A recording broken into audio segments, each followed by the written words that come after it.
कोई नवी स्कीम नहीं है जी गल करके गए। खाड़कू मूवमेंट के वेले 99 ਦੇ ਵਿੱਚ भी उस वेले ਜਿਹੜੇ 3 सरहदी ਜ਼ਿਲ੍ਹੇ ਸੀਗੇ ਗੁਰਦਾਸਪੁਰ, ਅੰਮ੍ਰਿਤਸਰ ਤੇ ਫਿਰੋਜ਼ਪੁਰ, ਹੁਣ ਤਾਂ ਉਹਨਾਂ ਦੇ 6 ਬਣ ਗਏ। ਉਹ 3 ਜ਼ਿਲ੍ਹੇ ਪੰਜਾਬ ਤੋਂ ਵੱਖਰੇ ਕਰਕੇ यूटी ਬਣਾਉਣ ਲੱਗੇ ਸੀ। ਹੋਏ ਕਿ ਦੁਸ਼ਮਣ ਦੀ ਤਸਵੀਰ ਸਮਝੋ। ਦੁਸ਼ਮਣ ਇੱਥੇ ਇੱਕ ਰੰਗਾ ਨਹੀਂ ਹੈ, ਉਹਦੇ 4 ਰੰਗ ਨੇ। ਜਿੱਦਾਂ ਇੱਥੇ ਆਯੁਰਵੇਦ 3 ਤਸਵੀਰਾਂ ਦੱਸਦੇ ਹੁੰਦੇ ਸੀਗੇ ਨਾ, ਇੱਕ ਵਾਏ ਹੁੰਦੀ ਆ, ਇੱਕ ਗਰਮ ਹੁੰਦੀ ਹੈ, ਇੱਕ ਪਿੱਤ ਹੁੰਦੀ ਆ ਤੇ ਇੱਕ ਕਫ ਹੁੰਦੀ ਆ, ਤੇ ਕਈਆਂ ਦੀਆਂ ਮਿਕਸ ਹੁੰਦੀਆਂ। ਇੱਥੇ ਜਿਹੜਾ ਦਿੱਲੀ ਤਖਤ ਦਾ ਇਹ ਬਾਦਸ਼ਾਹ ਹੈ, ਦਿੱਲੀ ਦਾ ਜਿਹੜਾ ਤਖਤ ਹੈ, ਇਹਦੀਆਂ 4 ਰਲਵੀਆਂ ਤਸਵੀਰਾਂ ਨੇ। ਇੱਕ ਤਸਵੀਰ ਇਹਦੀ ਕਾਰਪੋਰੇਟ ਦੀ ਹੈ। ਇਹ ਕਾਰਪੋਰੇਟ ਪਾਲਿਸੀ ਲੈ ਕੇ ਆ ਰਿਹਾ। 91 ਤੋਂ ਬਾਅਦ ਤਾਂ ਬਹੁਤ ਜ਼ਿਆਦਾ ਤਿੱਖੀ ਹੋ ਗਈ, ਉਹ ਤਸਵੀਰ ਥੋੜੀ ਜਿਹੀ ਵੱਧ ਗਈ ਹੈ, ਜਿੱਦਾਂ ਗਰਮ ਚੀਜ਼ਾਂ ਖਾ ਕੇ ਗਰਮੀ ਵੱਧ ਜਾਂਦੀ ਹੈ। ਸਾਮਰਾਜ ਬਿਰਤੀ ਦੀ ਹੈ ਜਿਹੜੀ ਉਹਨਾਂ ਨੂੰ ਵਿਰਾਸਤ 'ਚ ਮਿਲੀ ਹੈ, ਕਿਉਂਕਿ ਦਿੱਲੀ ਦਾ ਤਖਤ ਹੈ ਜਿਹੜਾ ਉਹ ਪਿਛਲੇ 1000 ਸਾਲ ਤੋਂ ਸਾਮਰਾਜਵਾਦੀ ਰਿਹਾ। ਵਿੱਚ ਇੱਕ ਥੋੜਾ ਜਿਹਾ ਸਮਾਂ ਆਇਆ ਹੈ 60-70 ਸਾਲ ਦਾ, ਜਦੋਂ ਸਿੱਖਾਂ ਦੇ ਰੂਪ ਦੇ ਵਿੱਚ ਇੱਥੋਂ ਦੇ ਲੋਕਾਂ ਨੇ ਰਾਜ ਕੀਤਾ। ਨਹੀਂ ਤਾਂ ਕਦੇ ਅਫਗਾਨ ਆ ਗਏ, ਕਦੇ ਤੁਰਕ ਆ ਗਏ, ਕਦੇ ਅੰਗਰੇਜ਼ ਆ ਗਏ, ਕਦੇ ਇਰਾਨੀ ਆ ਗਏ। ਉਸ ਤਖਤ ਦੀ ਤਸਵੀਰ ਹੈ ਜਿਹੜੀ ਉਹ ਪਿਛਲੇ 1000 ਸਾਲ ਤੋਂ ਸਾਮਰਾਜਵਾਦੀ ਹੈ।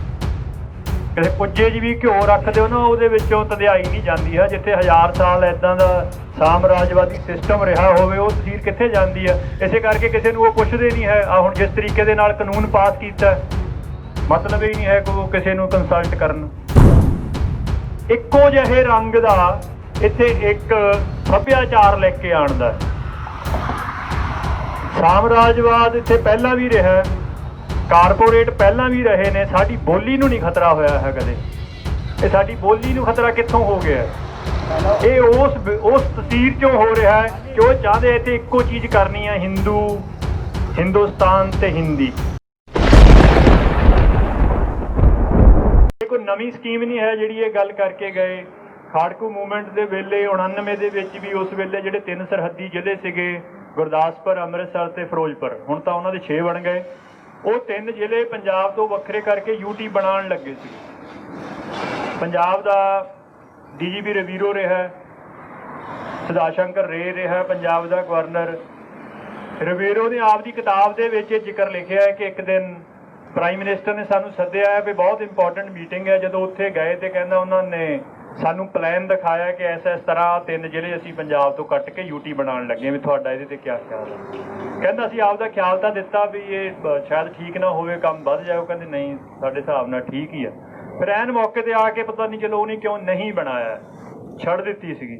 ਯਾਨੀ ਕਿ ਇਹ ਪਲਾਨ ਇਹ ਨਹੀਂ ਹੈ ਵੀ ਇੱਕਦਮ ਆ ਗਿਆ, ਇਹ ਬੜਾ ਪੁਰਾਣਾ ਪਲਾਨ ਹੈ। ਤੇ ਰਵੀਰੋ ਨੇ ਆਪ ਲਿਖਿਆ, ਅੰਮ੍ਰਿਤਸਰ ਪਿਛਲੇ 100 ਸਾਲ ਸਭ ਤੋਂ ਲੰਬਾ ਟਾਈਮ ਜਿਹੜਾ ਡਿਪਟੀ ਕਮਿਸ਼ਨਰ ਰਿਹਾ ਸਰਬਜੀਤ ਸਿੰਘ ਰਿਹਾ, 5 ਸਾਲ ਹੋ ਰਿਹਾ, 87 ਤੋਂ ਲੈ ਕੇ 92 ਤੱਕ। ਉਹਨੇ ਵੀ ਆਪਣੀ ਕਿਤਾਬ 'ਚ ਲਿਖਿਆ, ਕਿਉਂਕਿ ਉਸ ਨੂੰ ਅੰਮ੍ਰਿਤਸਰ ਦਾ DC ਹੋਣ ਦੇ ਨਾਤੇ ਇਸ ਮੀਟਿੰਗ ਦੇ ਵਿੱਚ ਸੱਦਿਆ ਗਿਆ ਸੀਗਾ। ਉਹਨੇ ਵੀ ਇਹ ਗੱਲ ਲਿਖੀ ਕਿ ਇਹ ਇਸ ਤਰ੍ਹਾਂ ਪੰਜਾਬ 'ਚ ਕਰਨ ਲੱਗੇ ਸੀ। ਚਲੋ ਮੈਂ ਕਹਿੰਦਾ ਕਿ ਲੜਾਈ ਦੇ ਵਿੱਚ ਜਿਹੜਾ ਦੁਸ਼ਮਣ ਹੈ ਉਹ ਅਣਹੋਈਆਂ ਗੱਲਾਂ ਕਰਦਾ ਹੈ, ਪਰ ਉਹਦੀ ਪ੍ਰਤੀਕਿਰਿਆ ਕਿੱਦਾਂ ਦੇਣੀ ਆ ਉਹ ਤੁਸੀਂ ਦੇਖਣਾ ਹੁੰਦਾ। ਤੇ ਜਿਸ ਤਰੀਕੇ ਦੇ ਨਾਲ ਮੈਂਟਲੀ ਤਿਆਰ ਨੇ ਇਸ ਵੇਲੇ ਪੰਜਾਬ ਦੇ ਲੋਕ, ਇਹ ਬੜੇ ਸਮੇਂ ਬਾਅਦ ਇੱਦਾਂ ਹੋਏ ਨੇ। ਕਿਉਂ ਇੱਥੇ ਬੜੇ ਉਹਨਾਂ ਨੇ ਖਤਾ ਖਾਣੀਆਂ ਨੇ। ਬਸ ਆਪਾਂ ਏਕਤਾ ਰੱਖੀਏ। ਏਕਤਾ ਰੱਖਣ ਦਾ ਇੱਕੋ ਨੁਕਤਾ ਹੁੰਦਾ ਕਿ ਉਹਦੇ ਤੁਹਾਡੇ ਤਿਆਗ ਚਾਹੀਦਾ। ਏਕਤਾ ਉਦੋਂ ਟੁੱਟਣੀ ਆ ਜਦ ਮੋਹਰੇ ਕੁਝ ਪ੍ਰਾਪਤੀ ਦੇਖ ਕੇ ਉਹਦਾ ਕ੍ਰੈਡਿਟ ਲੈਣ ਦੇ ਲਈ ਤੁਸੀਂ ਮੋਹਰ ਨੂੰ ਇਕੱਠਿਆਂ ਨੇ ਦੌੜਨਾ ਤੇ ਇੱਕ ਦੂਜੇ 'ਚ ਫਸ ਜਾਣਾ। ਜੇ ਤੁਸੀਂ ਆਪਣੀ ਜਗ੍ਹਾ ਖੜੇ ਹੀ ਰਹੋ, ਤੁਸੀਂ ਇੱਕ ਦੂਜੇ 'ਚ ਫਸਦੇ ਨਹੀਂ ਹੈ। ਏਕਤਾ ਬਣੀ ਹੋਈ ਹੈ। ਜੇ ਤੁਹਾਡੇ 'ਚ ਇੰਨਾ ਤਹੰਮਲ ਹੈ ਕਿ ਤੁਸੀਂ ਕਿਸੇ ਨੂੰ ਕਹੋ ਕਿ ਫੈਸਲਾ ਕਰਨਾ ਹੈ ਸਾਂਝਾ, ਭਾਈ ਬੁਲਾਰਾ ਤੂੰ ਆ, ਮਤਲਬ ਹੀ ਨਹੀਂ ਏਕਤਾ ਟੁੱਟਣ ਦਾ। ਸੋ ਆਖਰੀ ਬੇਨਤੀ ਕਰਕੇ ਮੈਂ ਸਮਾਪਤੀ ਕਰਨੀ ਆ ਕਿ ਜਿਹੜੀ ਗੱਲ ਮਾਸਟਰ ਜੀ ਹੁਣੀ ਕਰਕੇ ਗਏ ਉਹ ਇਹ ਕਿ ਦੁਸ਼ਮਣ ਦੀ ਤਸਵੀਰ ਸਮਝੋ। ਦੁਸ਼ਮਣ ਇੱਥੇ ਇੱਕ ਰੰਗਾ ਨਹੀਂ ਹੈ, ਉਹਦੇ 4 ਰੰਗ ਨੇ। ਜਿੱਦਾਂ ਇੱਥੇ ਆਯੁਰਵੇਦ 3 ਤਸਵੀਰਾਂ ਦੱਸਦੇ ਹੁੰਦੇ ਸੀਗੇ ਨਾ, ਇੱਕ ਵਾਏ ਹੁੰਦੀ ਆ, ਇੱਕ ਗਰਮ ਹੁੰਦੀ ਹੈ, ਇੱਕ ਪਿੱਤ ਹੁੰਦੀ ਆ ਤੇ ਇੱਕ ਕਫ ਹੁੰਦੀ ਆ, ਤੇ ਕਈਆਂ ਦੀਆਂ ਮਿਕਸ ਹੁੰਦੀਆਂ। ਇੱਥੇ ਜਿਹੜਾ ਦਿੱਲੀ ਤਖਤ ਦਾ ਇਹ ਬਾਦਸ਼ਾਹ ਹੈ ਦਿੱਲੀ ਦਾ ਜਿਹੜਾ ਤਖਤ ਹੈ, ਇਹਦੀਆਂ 4 ਰਲਵੀਆਂ ਤਸੀਰਾਂ ਨੇ। ਇੱਕ ਤਸੀਰ ਇਹਦੀ ਕਾਰਪੋਰੇਟ ਦੀ ਹੈ, ਇਹ ਕਾਰਪੋਰੇਟ ਪਾਲਿਸੀ ਲੈ ਕੇ ਆ ਰਿਹਾ। 91 ਤੋਂ ਬਾਅਦ ਤਾਂ ਬਹੁਤ ਜ਼ਿਆਦਾ ਤਿੱਖੀ ਹੋ ਗਈ, ਉਹ ਤਸੀਰ ਥੋੜੀ ਜਿਹੀ ਵੱਧ ਗਈ ਹੈ, ਜਿੱਦਾਂ ਗਰਮ ਚੀਜ਼ਾਂ ਖਾ ਕੇ ਗਰਮੀ ਵੱਧ ਜਾਂਦੀ ਹੈ। ਇੱਕ ਤਸੀਰ ਉਹਦੀ ਸਾਮਰਾਜ ਬਿਰਤੀ ਦੀ ਹੈ, ਜਿਹੜੀ ਉਹਨਾਂ ਨੂੰ ਵਿਰਾਸਤ 'ਚ ਮਿਲੀ ਹੈ, ਕਿਉਂਕਿ ਦਿੱਲੀ ਦਾ ਤਖਤ ਹੈ ਜਿਹੜਾ ਉਹ ਪਿਛਲੇ 1000 ਸਾਲ ਤੋਂ ਸਾਮਰਾਜਵਾਦੀ ਰਿਹਾ। ਵਿੱਚ ਇੱਕ ਥੋੜਾ ਜਿਹਾ ਸਮਾਂ ਆਇਆ ਹੈ 60-70 ਸਾਲ ਦਾ, ਜਦੋਂ ਸਿੱਖਾਂ ਦੇ ਰੂਪ ਦੇ ਵਿੱਚ ਇੱਥੋਂ ਦੇ ਲੋਕਾਂ ਨੇ ਰਾਜ ਕੀਤਾ। ਨਹੀਂ ਤਾਂ ਕਦੇ ਅਫਗਾਨ ਆ ਗਏ, ਕਦੇ ਤੁਰਕ ਆ ਗਏ, ਕਦੇ ਅੰਗਰੇਜ਼ ਆ ਗਏ, ਕਦੇ ਈਰਾਨੀ ਆ ਗਏ। ਉਸ ਤਖਤ ਦੀ ਤਸੀਰ ਹੈ ਜਿਹੜੀ ਉਹ ਪਿਛਲੇ 1000 ਸਾਲ ਤੋਂ ਸਾਮਰਾਜਵਾਦੀ ਹੈ। ਕਿਸੇ ਕੁੱਜੇ 'ਚ ਵੀ ਘਿਓ ਰੱਖ ਦਿਓ ਨਾ, ਉਹਦੇ ਵਿੱਚੋਂ ਧੰਦਿਆਈ ਨਹੀਂ ਜਾਂਦੀ ਹੈ। ਜਿੱਥੇ 1000 ਸਾਲ ਏਦਾਂ ਦਾ ਸਾਮਰਾਜਵਾਦੀ ਸਿਸਟਮ ਰਿਹਾ ਹੋਵੇ, ਉਹ ਤਸੀਰ ਕਿੱਥੇ ਜਾਂਦੀ ਹੈ? ਇਸੇ ਕਰਕੇ ਕਿਸੇ ਨੂੰ ਉਹ ਪੁੱਛਦੇ ਨਹੀਂ ਹੈ। ਆ ਹੁਣ ਜਿਸ ਤਰੀਕੇ ਦੇ ਨਾਲ ਕਾਨੂੰਨ ਪਾਸ ਕੀਤਾ, ਮਤਲਬ ਹੀ ਨਹੀਂ ਹੈ ਕੋਈ ਕਿਸੇ ਨੂੰ ਕੰਸਲਟ ਕਰਨ। ਮੰਤਰੀਆਂ ਨੂੰ ਨਹੀਂ ਦੱਸਦੇ, ਖੇਤੀਬਾੜੀ ਮੰਤਰੀ ਨੂੰ ਹੀ ਨਹੀਂ ਪਤਾ ਸੀਗਾ, ਇਕੱਲੇ ਇੱਕ ਨੂੰ ਹੀ ਪਤਾ ਹੈ, ਬਾਦਸ਼ਾਹ ਨੂੰ। ਤੇ ਦੂਜਾ ਉਹਨਾਂ ਦਾ ਨੁਕਤਾ ਤਾਨਾਸ਼ਾਹੀ ਸਾਮਰਾਜਵਾਦੀ ਤਸੀਰ ਦਾ। ਤੀਜਾ ਨੁਕਤਾ ਉਹਨਾਂ ਦਾ ਇੱਕੋ ਜਿਹੇ ਰੰਗ ਦਾ ਇੱਥੇ ਇੱਕ ਸੱਭਿਆਚਾਰ ਲੈ ਕੇ ਆਉਣ ਦਾ। ਸਾਮਰਾਜਵਾਦ ਇੱਥੇ ਪਹਿਲਾਂ ਵੀ ਰਿਹਾ, ਕਾਰਪੋਰੇਟ ਪਹਿਲਾਂ ਵੀ ਰਹੇ ਨੇ। ਸਾਡੀ ਬੋਲੀ ਨੂੰ ਨਹੀਂ ਖਤਰਾ ਹੋਇਆ ਹੈ ਕਦੇ। ਇਹ ਸਾਡੀ ਬੋਲੀ ਨੂੰ ਖਤਰਾ ਕਿੱਥੋਂ ਹੋ ਗਿਆ? ਇਹ ਉਸ ਤਸੀਰ ਚੋਂ ਹੋ ਰਿਹਾ ਹੈ ਕਿ ਉਹ ਚਾਹੁੰਦੇ ਇੱਥੇ ਇੱਕੋ ਚੀਜ਼ ਕਰਨੀ ਹੈ, ਹਿੰਦੁਸਤਾਨ ਤੇ ਹਿੰਦੀ। ਉਹ ਉਸ ਨੈਸ਼ਨਲਿਸਟ ਤਸੀਰ ਦੇ ਵਿੱਚੋਂ ਸਾਡੇ ਸੱਭਿਆਚਾਰ ਨੂੰ ਜੜੋਂ ਪੱਟ ਕੇ ਸਿੱਟਣ ਦੀਆਂ ਗੱਲਾਂ ਹੋ ਰਹੀਆਂ ਨੇ। ਤੇ ਚੌਥਾ ਜਿਹੜਾ ਉਹਨਾਂ ਦੀ ਸਭ ਤੋਂ ਡੂੰਘੀ ਤਸੀਰ ਹੈ, ਉਹ ਵਿਪਰ ਸੰਸਕਾਰ ਦੀ ਹੈ। ਜਿਸ ਸੰਸਕਾਰ ਦੇ ਵਿੱਚੋਂ ਉਹਨਾਂ ਨੇ ਸਾਡੇ ਗੁਰੂ ਸਾਹਿਬਾਨ ਨਹੀਂ ਬਖਸ਼ੇ, ਉਹਨਾਂ ਦੇ ਉੱਤੇ ਕਦੇ ਕੰਧ ਸਿੱਟੀ, ਕਦੇ ਤਵੀ ਤੇ ਬਿਠਾਇਆ। ਗੁਰੂ ਗੋਬਿੰਦ ਸਿੰਘ ਮਹਾਰਾਜ ਦੀ ਬਿਲਕੁਲ ਕੱਲੀ ਮੁਸਲਮਾਨਾਂ ਨਾਲ ਪਿਓਰ ਲੜਾਈ ਨਦਾਉਣ ਦਾ ਜੰਗ ਹੋਇਆ। ਬਾਕੀ ਸਾਰੀਆਂ ਲੜਾਈਆਂ ਦੇ ਵਿੱਚ ਇੱਥੋਂ ਦੇ ਵਿਪਰ ਸੰਸਕਾਰੀ ਜਾਂ ਆਪ ਲੜਨ ਆਏ ਨੇ ਜਾਂ ਮੁਗਲਾਂ ਨੂੰ ਨਾਲ ਚੜਾ ਕੇ ਲੈ ਕੇ ਆਏ ਨੇ। 70 ਚਿੱਠੀਆਂ ਔਰੰਗਜ਼ੇਬ ਨੂੰ ਲਿਖੀਆਂ ਨੇ ਮਹਾਰਾਜ ਦੇ ਖਿਲਾਫ, ਤਾਂ ਉਹਨੇ ਵਜ਼ੀਰ ਖਾਨ ਨੂੰ ਕਿਹਾ ਇੱਥੇ ਆ। ਤੇ ਉਹ ਤਸੀਰ ਆਪਣੇ ਉਲਟ ਇਸ ਕਰਕੇ ਆ ਕਿ ਤੁਸੀਂ ਹੈਗੇ ਸਰਬੱਤ ਦੇ ਭਲੇ ਦਾ ਹੋਕਾ ਦੇਣ ਵਾਲੇ। ਚਾਹੇ ਸਾਡੇ ਪੂਰੀ ਤਰ੍ਹਾਂ ਨਾ ਲਾਗੂ ਹੋਏ, ਬਟ ਸਾਡਾ ਹੋਕਾ ਤੇ ਨਾਰਾ ਸਰਬੱਤ ਦੇ ਭਲੇ ਦਾ ਹੈ। ਤੇ ਉਹਨਾਂ ਦਾ ਹੋਕਾ ਹੀ ਊਚ ਨੀਚ ਵਾਲਾ ਹੈ। ਉਹਨਾਂ ਨੂੰ ਪਤਾ ਹੈ ਕਿ ਇੱਥੇ 2 ਚੀਜ਼ਾਂ ਨਹੀਂ ਬਚਣੀਆਂ, ਜਾਂ ਗੁਰਮਤ ਬਚਣੀ ਆ ਜਾਂ ਵਿਪਰ ਸੰਸਕਾਰ ਵਾਲਾ ਸਟਰਕਚਰ ਬਚਣਾ। ਤੇ ਇਹ 4 ਤਸੀਰਾਂ ਦਾ ਚੌਤਰਫਾ ਹਮਲਾ, ਜਿਹਦਾ ਮੁਕਾਬਲਾ ਤੁਸੀਂ ਬਿਨਾਂ ਲੀਡਰਾਂ ਤੋਂ ਕਰਿਆ ਪਿਛਲੇ 50 ਸਾਲ। ਕਿਤੇ ਕਿਤੇ ਵਿੱਚ ਕੋਈ ਸੂਰਮੇ ਆਏ ਨੇ ਮਹਾਰਾਜ ਨੇ, ਜਿਨ੍ਹਾਂ ਨੂੰ ਥਾਪੜਾ ਦਿੱਤਾ, ਮਹਾਰਾਜ ਦੇ ਬਾਜ ਜਿਨ੍ਹਾਂ ਦੇ ਸਿਰ ਦੇ ਉੱਤੇ ਇਹ ਸਾਰੇ ਹਮਲੇ ਥੰਮੇ ਗਏ ਨੇ। ਬਟ ਉਦੋਂ ਅਸੀਂ ਉਹਨਾਂ ਦੇ ਨਾਲ ਉਸ ਤਰ੍ਹਾਂ ਨਹੀਂ ਖੜ ਸਕੇ ਜਿੱਦਾਂ ਖੜਨਾ ਚਾਹੀਦਾ ਸੀਗਾ। ਅੱਜ ਉਹਨਾਂ ਦਾ ਉਹ ਖੂਨ ਹੈ ਜਿਹੜਾ ਡੁੱਲਿਆ ਉਹ ਰੰਗ ਲਿਆ ਹੈ, ਜਿਹਦੇ ਕਰਕੇ ਆਪਾਂ ਨੂੰ ਇਹ ਗੱਲਾਂ ਹੁਣ ਬਹੁਤ ਜ਼ਿਆਦਾ ਸਪਸ਼ਟ ਆ ਰਹੀਆਂ ਨੇ ਸਮਝ। ਕਹਿੰਦੇ ਨਾ ਸਿੱਖਾਂ 'ਚ ਢਾਡੀ ਸਿੰਘ ਕਹਿੰਦੇ ਹੁੰਦੇ ਕਿ ਸ਼ਹੀਦ ਚਾਨਣ ਮਨਾਰਾ ਹੁੰਦੇ ਆ। ਚਾਨਣ ਮਨਾਰਾ ਹੁੰਦਾ ਕਿ ਬਹੁਤ ਉੱਚੀ ਜਗ੍ਹਾ ਦੇ ਉੱਤੇ ਇੱਕ ਵੱਡਾ ਰੋਸ਼ਨੀ ਲੱਗੀ ਹੁੰਦੀ, ਜਿਹਦੇ ਨਾਲ ਬਹੁਤ ਦੂਰ ਦੂਰ ਤੱਕ ਦਿਸ ਜਾਂਦਾ। ਅੱਜ ਉਸ ਲਹੂ ਕਰਕੇ ਬਹੁਤ ਦੂਰ ਦੂਰ ਤੱਕ ਦਿਸਣ ਲੱਗ ਗਿਆ। ਤੇ ਜੋ ਇਹ ਦਿਸ ਰਿਹਾ ਹੁਣ ਇਹਨੂੰ ਕੰਸੋਲੀਡੇਟ ਕਰਨ ਦੀ ਲੋੜ ਹੈ। ਤੁਸੀਂ ਜ਼ਮੀਨੀ ਪੱਧਰ ਦੇ ਉੱਤੇ ਆਪਣੇ, ਮੈਂ ਦੁਆਬੇ ਦੇ ਵਿੱਚ ਆਪਾਂ ਹੈਗੇ, ਮੈਂ ਕਹਿੰਦਾ ਕਿ ਦੁਆਬੇ ਦੇ ਵਿੱਚ ਤੁਸੀਂ ਲੂਜ਼ ਨੈਟਵਰਕ ਕਨੈਕਸ਼ਨ ਕ੍ਰੀਏਟ ਕਰੋ ਕਿ ਔੜੀ ਸੌੜੀ ਹੋ ਜਾਏ। ਕੋਈ ਗਰੰਟੀ ਨਹੀਂ ਹੈ ਕਿ 13 ਤਰੀਕ ਨੂੰ ਇਹ ਬਿੱਲ ਵਾਪਸ ਲੈ ਲੈਣ। ਪਹਿਲਾਂ ਵੀ ਇੰਨੀ ਵਾਰ ਬੇਇੱਜ਼ਤੀ ਕੀਤੀ ਹੈ। ਅਕਾਲੀ ਵੀ ਇਹੀ ਸੋਚ ਕੇ ਜਾਂਦੇ ਰਹੇ ਸੀਗੇ, 82 24 ਵਾਰ ਗਏ, 24 ਦੀ 24 ਵਾਰ ਬੇਇੱਜ਼ਤੀ ਕਰਕੇ ਮੁੜੇ। ਤੇ ਇਹ ਕੋਈ ਔੜੀ ਸੌੜੀ ਹੋਏ, ਇਹਨਾਂ ਦਾ ਤਾਂ ਕੋਈ ਪਤਾ ਹੀ ਨਹੀਂ ਹੈ। ਜੰਮੂ ਕਸ਼ਮੀਰ ਦੇ ਵਿੱਚ ਹੋਇਆ ਇਹ 5 ਅਗਸਤ ਨੂੰ ਜੰਮੂ ਕਸ਼ਮੀਰ ਤੋੜਿਆ। 4 ਅਗਸਤ ਨੂੰ ਫਾਰੂਕ ਅਬਦੁੱਲਾ ਜਾ ਕੇ ਆਇਆ, ਕਹਿੰਦਾ ਜੀ ਕੋਈ ਮਤਲਬ ਹੀ ਨਹੀਂ। ਬਿਲਕੁਲ ਕੋਈ ਤੋੜਨ ਵਾਲੀ ਗੱਲ ਨਹੀਂ, ਐਵੇਂ ਅਫਵਾਹਾਂ ਨੇ। 24 ਘੰਟੇ ਬਾਅਦ ਹੀ ਜੇਲ੍ਹ 'ਚ ਪਾ ਤੇ ਜਾਂਦੇ। ਸੋ ਇਸ ਕਰਕੇ ਲੀਡਰਸ਼ਿਪ ਵੀ ਮਜ਼ਬੂਤ ਇਸੇ ਚੱਕਰ 'ਚ ਹੁੰਦੀ ਹੈ ਕਿ ਜੇ ਤੁਸੀਂ ਗਰਾਊਂਡ ਦੇ ਵਿੱਚ ਇਕੱਠੇ ਹੋ। ਤਾਂ ਇਹ ਆਪਾਂ ਗੱਲ ਸਮਝੀਏ, ਆਪਾਂ ਆਰਗੇਨਾਈਜ਼ ਹੋਈਏ ਗਰਾਊਂਡ ਲੈਵਲ ਦੇ ਉੱਤੇ, ਫੈਸਲੇ ਆਪਾਂ ਸੰਗਤੀ ਕਰੀਏ। ਉਹ ਫੈਸਲੇ ਦਾ ਬੁਲਾਰਾ ਕਿਸੇ ਨੂੰ ਵੀ ਆਪਾਂ ਬਣਾ ਦਈਏ, ਉਹ 'ਚ ਕੋਈ ਰੌਲਾ ਨਹੀਂ। ਜਿਹੜਾ ਚੰਗਾ ਬੋਲ ਲੈਂਦਾ, ਜਿਸ 'ਤੇ ਤੁਹਾਨੂੰ ਵਿਸ਼ਵਾਸ ਹੈ ਕਿ ਇਹ ਸਾਡੀ ਗੱਲ ਸਹੀ ਰੱਖੂਗਾ, ਉਹਨੂੰ ਬੁਲਾਰੇ ਬਣਾਓ, ਫੈਸਲੇ ਤੁਸੀਂ ਆਪ ਲਓ ਤੇ ਫਤਿਹ ਹੀ ਫਤਿਹ। ਕੋਈ ਨਵੀਂ ਸਕੀਮ ਨਹੀਂ ਹੈ ਜਿਹੜੀ ਇਹ ਗੱਲ ਕਰਕੇ ਗਏ। ਖਾੜਕੂ ਮੂਵਮੈਂਟ ਦੇ ਵੇਲੇ 99 ਦੇ ਵਿੱਚ ਵੀ ਉਸ ਵੇਲੇ ਜਿਹੜੇ 3 ਸਰਹੱਦੀ ਜ਼ਿਲ੍ਹੇ ਸੀਗੇ ਗੁਰਦਾਸਪੁਰ, ਅੰਮ੍ਰਿਤਸਰ ਤੇ ਫਿਰੋਜ਼ਪੁਰ, ਹੁਣ ਤਾਂ ਉਹਨਾਂ ਦੇ 6 ਬਣ ਗਏ। ਉਹ 3 ਜ਼ਿਲ੍ਹੇ ਪੰਜਾਬ ਤੋਂ ਵੱਖਰੇ ਕਰਕੇ ਯੂਟੀ ਬਣਾਉਣ ਲੱਗੇ ਸੀ। ਪੰਜਾਬ ਦਾ DGP ਰਵੀਰੋ ਰਿਹਾ, ਸਦਾ ਸ਼ੰਕਰ ਰੇ ਰਿਹਾ ਪੰਜਾਬ ਦਾ ਗਵਰਨਰ। ਰਵੀਰੋ ਨੇ ਆਪ ਦੀ ਕਿਤਾਬ ਦੇ ਵਿੱਚ ਇਹ ਜ਼ਿਕਰ ਲਿਖਿਆ ਹੈ ਕਿ ਇੱਕ ਦਿਨ ਪ੍ਰਾਈਮ ਮਿਨਿਸਟਰ ਨੇ ਸਾਨੂੰ ਸੱਦਿਆ ਹੈ ਵੀ ਬਹੁਤ ਇੰਪੋਰਟੈਂਟ ਮੀਟਿੰਗ ਹੈ। ਜਦੋਂ ਉੱਥੇ ਗਏ ਤੇ ਕਹਿੰਦਾ ਉਹਨਾਂ ਨੇ ਸਾਨੂੰ ਪਲਾਨ ਦਿਖਾਇਆ ਕਿ ਇਸ ਤਰ੍ਹਾਂ 3 ਜ਼ਿਲ੍ਹੇ ਅਸੀਂ ਪੰਜਾਬ ਤੋਂ ਕੱਟ ਕੇ ਯੂਟੀ ਬਣਾਉਣ ਲੱਗੇ, ਵੀ ਤੁਹਾਡਾ ਇਹਦੇ ਤੇ ਕੀ ਖਿਆਲ ਹੈ? ਕਹਿੰਦਾ ਅਸੀਂ ਆਪ ਦਾ ਖਿਆਲ ਤਾਂ ਦਿੱਤਾ ਵੀ ਇਹ ਸ਼ਾਇਦ ਠੀਕ ਨਾ ਹੋਵੇ, ਕੰਮ ਵੱਧ ਜਾਏ। ਉਹ ਕਹਿੰਦੇ ਨਹੀਂ, ਸਾਡੇ ਹਿਸਾਬ ਨਾਲ ਠੀਕ ਹੀ ਆ। ਫਿਰ ਐਨ ਮੌਕੇ ਤੇ ਆ ਕੇ ਪਤਾ ਨਹੀਂ ਚਲੋ ਉਹਨੇ ਕਿਉਂ ਨਹੀਂ ਬਣਾਇਆ, ਛੱਡ ਦਿੱਤੀ ਸੀਗੀ। ਯਾਨੀ ਕਿ ਇਹ ਪਲਾਨ ਇਹ ਨਹੀਂ ਹੈ ਵੀ ਇੱਕਦਮ ਆ ਗਿਆ, ਇਹ ਬੜਾ ਪੁਰਾਣਾ ਪਲਾਨ ਹੈ। ਤੇ ਰਵੀਰੋ ਨੇ ਆਪ ਲਿਖਿਆ। ਅੰਮ੍ਰਿਤਸਰ ਪਿਛਲੇ 100 ਸਾਲ ਸਭ ਤੋਂ ਲੰਬਾ ਟਾਈਮ ਜਿਹੜਾ ਡਿਪਟੀ ਕਮਿਸ਼ਨਰ ਰਿਹਾ ਸਰਬਜੀਤ ਸਿੰਘ ਰਿਹਾ, 5 ਸਾਲ ਹੋ ਰਿਹਾ, 87 ਤੋਂ ਲੈ ਕੇ 92 ਤੱਕ। ਉਹਨੇ ਵੀ ਆਪਣੀ ਕਿਤਾਬ 'ਚ ਲਿਖਿਆ ਕਿਉਂਕਿ ਉਸ ਨੂੰ ਅੰਮ੍ਰਿਤਸਰ ਦਾ DC ਹੋਣ ਦੇ ਨਾਤੇ ਇਸ ਮੀਟਿੰਗ ਦੇ ਵਿੱਚ ਸੱਦਿਆ ਗਿਆ ਸੀਗਾ।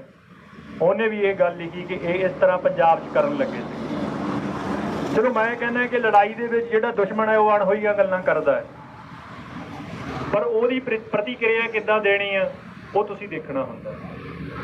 ਤੇ ਜਿਸ ਤਰੀਕੇ ਦੇ ਨਾਲ ਮੈਂਟਲੀ ਤਿਆਰ ਨੇ ਇਸ ਵੇਲੇ ਪੰਜਾਬ ਦੇ ਲੋਕ, ਇਹ ਬੜੇ ਸਮੇਂ ਬਾਅਦ ਇੱਦਾਂ ਹੋਏ ਨੇ।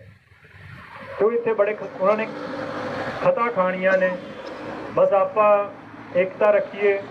ਏਕਤਾ ਰੱਖਣ ਦਾ ਇੱਕੋ ਨੁਕਤਾ ਹੁੰਦਾ ਕਿ ਉਹਦੇ ਤੁਹਾਡੇ ਤਿਆਗ ਚਾਹੀਦਾ। ਏਕਤਾ ਉਦੋਂ ਟੁੱਟਣੀ ਆ ਜਦ ਮੋਹਰੇ ਕੁਝ ਪ੍ਰਾਪਤੀ ਦੇਖ ਕੇ ਉਹਦਾ ਕ੍ਰੈਡਿਟ ਲੈਣ ਦੇ ਲਈ ਤੁਸੀਂ ਮੋਹਰ ਨੂੰ ਇਕੱਠਿਆਂ ਨੇ ਦੌੜਨਾ ਤੇ ਇੱਕ ਦੂਜੇ 'ਚ ਫਸ ਜਾਣਾ।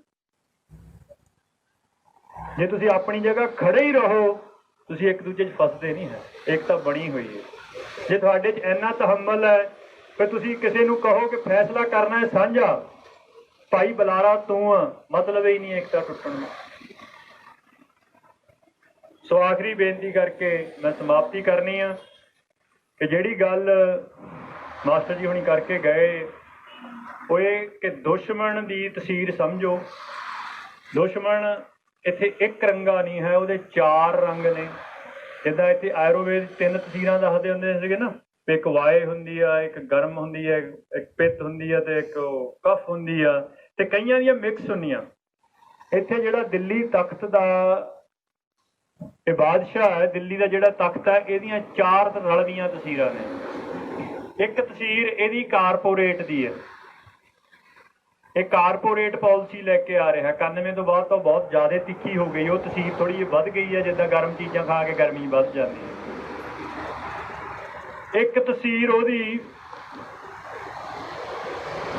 ਸਾਮਰਾਜ ਬਿਰਤੀ ਦੀ ਹੈ, ਜਿਹੜੀ ਉਹਨਾਂ ਨੂੰ ਵਿਰਾਸਤ 'ਚ ਮਿਲੀ ਹੈ। ਕਿਉਂਕਿ ਦਿੱਲੀ ਦਾ ਤਖਤ ਹੈ ਜਿਹੜਾ ਉਹ ਪਿਛਲੇ 1000 ਸਾਲ ਤੋਂ ਸਾਮਰਾਜਵਾਦੀ ਰਿਹਾ। ਵਿੱਚ ਇੱਕ ਥੋੜਾ ਜਿਹਾ ਸਮਾਂ ਆਇਆ ਹੈ 60-70 ਸਾਲ ਦਾ, ਜਦੋਂ ਸਿੱਖਾਂ ਦੇ ਰੂਪ ਦੇ ਵਿੱਚ ਇੱਥੋਂ ਦੇ ਲੋਕਾਂ ਨੇ ਰਾਜ ਕੀਤਾ। ਨਹੀਂ ਤਾਂ ਕਦੇ ਅਫਗਾਨ ਆ ਗਏ, ਕਦੇ ਤੁਰਕ ਆ ਗਏ, ਕਦੇ ਅੰਗਰੇਜ਼ ਆ ਗਏ, ਕਦੇ ਇਰਾਨੀ ਆ ਗਏ। ਉਸ ਤਖਤ ਦੀ ਤਸਵੀਰ ਹੈ ਜਿਹੜੀ ਉਹ ਪਿਛਲੇ 1000 ਸਾਲ ਤੋਂ ਸਾਮਰਾਜਵਾਦੀ ਹੈ।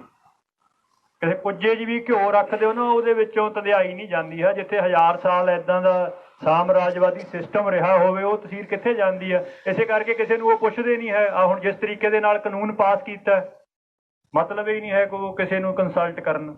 ਮੰਤਰੀਆਂ ਨੂੰ ਨਹੀਂ ਦੱਸਦੇ, ਖੇਤੀਬਾੜੀ ਮੰਤਰੀ ਨੂੰ ਹੀ ਨਹੀਂ ਪਤਾ ਸੀਗਾ, ਇਕੱਲੇ ਇੱਕ ਨੂੰ ਹੀ ਪਤਾ, ਬਾਦਸ਼ਾਹ ਨੂੰ। ਤੇ ਦੂਜਾ ਉਹਨਾਂ ਦਾ ਨੁਕਤਾ ਤਾਨਾਸ਼ਾਹੀ ਸਾਮਰਾਜਵਾਦੀ ਤਸਵੀਰ ਦਾ। ਤੀਜਾ ਨੁਕਤਾ ਉਹਨਾਂ ਦਾ ਇੱਕੋ ਜਿਹੇ ਰੰਗ ਦਾ ਇੱਥੇ ਇੱਕ ਸੱਭਿਆਚਾਰ ਲੈ ਕੇ ਆਉਣ ਦਾ। ਸਾਮਰਾਜਵਾਦ ਇੱਥੇ ਪਹਿਲਾਂ ਵੀ ਰਿਹਾ, ਕਾਰਪੋਰੇਟ ਪਹਿਲਾਂ ਵੀ ਰਹੇ ਨੇ। ਸਾਡੀ ਬੋਲੀ ਨੂੰ ਨਹੀਂ ਖਤਰਾ ਹੋਇਆ ਹੈ ਕਦੇ। ਇਹ ਸਾਡੀ ਬੋਲੀ ਨੂੰ ਖਤਰਾ ਕਿੱਥੋਂ ਹੋ ਗਿਆ? ਇਹ ਉਸ ਤਸਵੀਰ 'ਚੋਂ ਹੋ ਰਿਹਾ ਹੈ ਕਿ ਉਹ ਚਾਹੁੰਦੇ ਇੱਥੇ ਇੱਕੋ ਚੀਜ਼ ਕਰਨੀ ਹੈ, ਹਿੰਦੁਸਤਾਨ ਤੇ ਹਿੰਦੀ। ਉਹ ਉਸ ਨੈਸ਼ਨਲਿਸਟ ਤਸਵੀਰ ਦੇ ਵਿੱਚੋਂ ਸਾਡੇ ਸੱਭਿਆਚਾਰ ਨੂੰ ਜੜੋਂ ਪੱਟ ਕੇ ਸਿੱਟਣ ਦੀਆਂ ਗੱਲਾਂ ਹੋ ਰਹੀਆਂ ਨੇ। ਤੇ ਚੌਥਾ ਜਿਹੜਾ ਉਹਨਾਂ ਦੀ ਸਭ ਤੋਂ ਡੂੰਘੀ ਤਸਵੀਰ ਹੈ, ਉਹ ਵਿਪਰ ਸੰਸਕਾਰ ਦੀ ਹੈ। ਜਿਸ ਸੰਸਕਾਰ ਦੇ ਵਿੱਚੋਂ ਉਹਨਾਂ ਨੇ ਸਾਡੇ ਗੁਰੂ ਸਾਹਿਬਾਨ ਨਹੀਂ ਬਖਸ਼ੇ, ਉਹਨਾਂ ਦੇ ਉੱਤੇ ਕਦੇ ਕੰਧ ਸਿੱਟੀ, ਕਦੇ ਤਵੀ ਤੇ ਬਿਠਾਇਆ। ਗੁਰੂ ਗੋਬਿੰਦ ਸਿੰਘ ਮਹਾਰਾਜ ਦੀ ਬਿਲਕੁਲ ਕੱਲੀ ਮੁਸਲਮਾਨਾਂ ਨਾਲ ਪਿਓਰ ਲੜਾਈ ਨਦਾਉਣ ਦਾ ਜੰਗ ਹੋਇਆ। ਬਾਕੀ ਸਾਰੀਆਂ ਲੜਾਈਆਂ ਦੇ ਵਿੱਚ ਇੱਥੋਂ ਦੇ ਵਿਪਰ ਸੰਸਕਾਰੀ ਜਾਂ ਆਪ ਲੜਨ ਆਏ ਨੇ ਜਾਂ ਮੁਗਲਾਂ ਨੂੰ ਨਾਲ ਚੜਾ ਕੇ ਲੈ ਕੇ ਆਏ ਨੇ। 70 ਚਿੱਠੀਆਂ ਔਰੰਗਜ਼ੇਬ ਨੂੰ ਲਿਖੀਆਂ ਨੇ ਮਹਾਰਾਜ ਦੇ ਖਿਲਾਫ, ਤਾਂ ਉਹਨੇ ਵਜ਼ੀਰ ਖਾਨ ਨੂੰ ਕਿਹਾ ਇੱਥੇ ਆ। ਤੇ ਉਹ ਤਸੀਰ ਆਪਣੇ ਉਲਟ ਇਸ ਕਰਕੇ ਆ ਕਿ ਤੁਸੀਂ ਹੈਗੇ ਸਰਬੱਤ ਦੇ ਭਲੇ ਦਾ ਹੋਕਾ ਦੇਣ ਵਾਲੇ, ਚਾਹੇ ਸਾਡੇ ਪੂਰੀ ਤਰ੍ਹਾਂ ਨਾ ਲਾਗੂ ਹੋਏ, ਬਟ ਸਾਡਾ ਹੋਕਾ ਤੇ ਨਾਰਾ ਸਰਬੱਤ ਦੇ ਭਲੇ ਦਾ ਹੈ। ਤੇ ਉਹਨਾਂ ਦਾ ਹੋਕਾ ਹੀ ਊਚ ਨੀਚ ਵਾਲਾ ਹੈ। ਉਹਨਾਂ ਨੂੰ ਪਤਾ ਹੈ ਕਿ ਇੱਥੇ ਦੋ ਚੀਜ਼ਾਂ ਨਹੀਂ ਬਚਣੀਆਂ, ਜਾਂ ਗੁਰਮਤ ਬਚਣੀ ਆ ਜਾਂ ਵਿਪਰ ਸੰਸਕਾਰ ਵਾਲਾ ਸਟਰਕਚਰ ਬਚਣਾ। ਤੇ ਇਹ ਚਾਰ ਤਸੀਰਾਂ ਦਾ ਚੌਤਰਫਾ ਹਮਲਾ, ਜਿਹਦਾ ਮੁਕਾਬਲਾ ਤੁਸੀਂ ਬਿਨਾਂ ਲੀਡਰਾਂ ਤੋਂ ਕਰਿਆ ਪਿਛਲੇ 50 ਸਾਲ। ਕਿਤੇ ਕਿਤੇ ਵਿੱਚ ਕੋਈ ਸੂਰਮੇ ਆਏ ਨੇ ਮਹਾਰਾਜ ਨੇ, ਜਿਨ੍ਹਾਂ ਨੂੰ ਥਾਪੜਾ ਦਿੱਤਾ ਮਹਾਰਾਜ ਦੇ ਬਾਜ, ਜਿਨ੍ਹਾਂ ਦੇ ਸਿਰ ਦੇ ਉੱਤੇ ਇਹ ਸਾਰੇ ਹਮਲੇ ਥੰਮੇ ਗਏ ਨੇ। ਬਟ ਉਦੋਂ ਅਸੀਂ ਉਹਨਾਂ ਦੇ ਨਾਲ ਉਸ ਤਰ੍ਹਾਂ ਨਹੀਂ ਖੜ ਸਕੇ ਜਿੱਦਾਂ ਖੜਨਾ ਚਾਹੀਦਾ ਸੀਗਾ।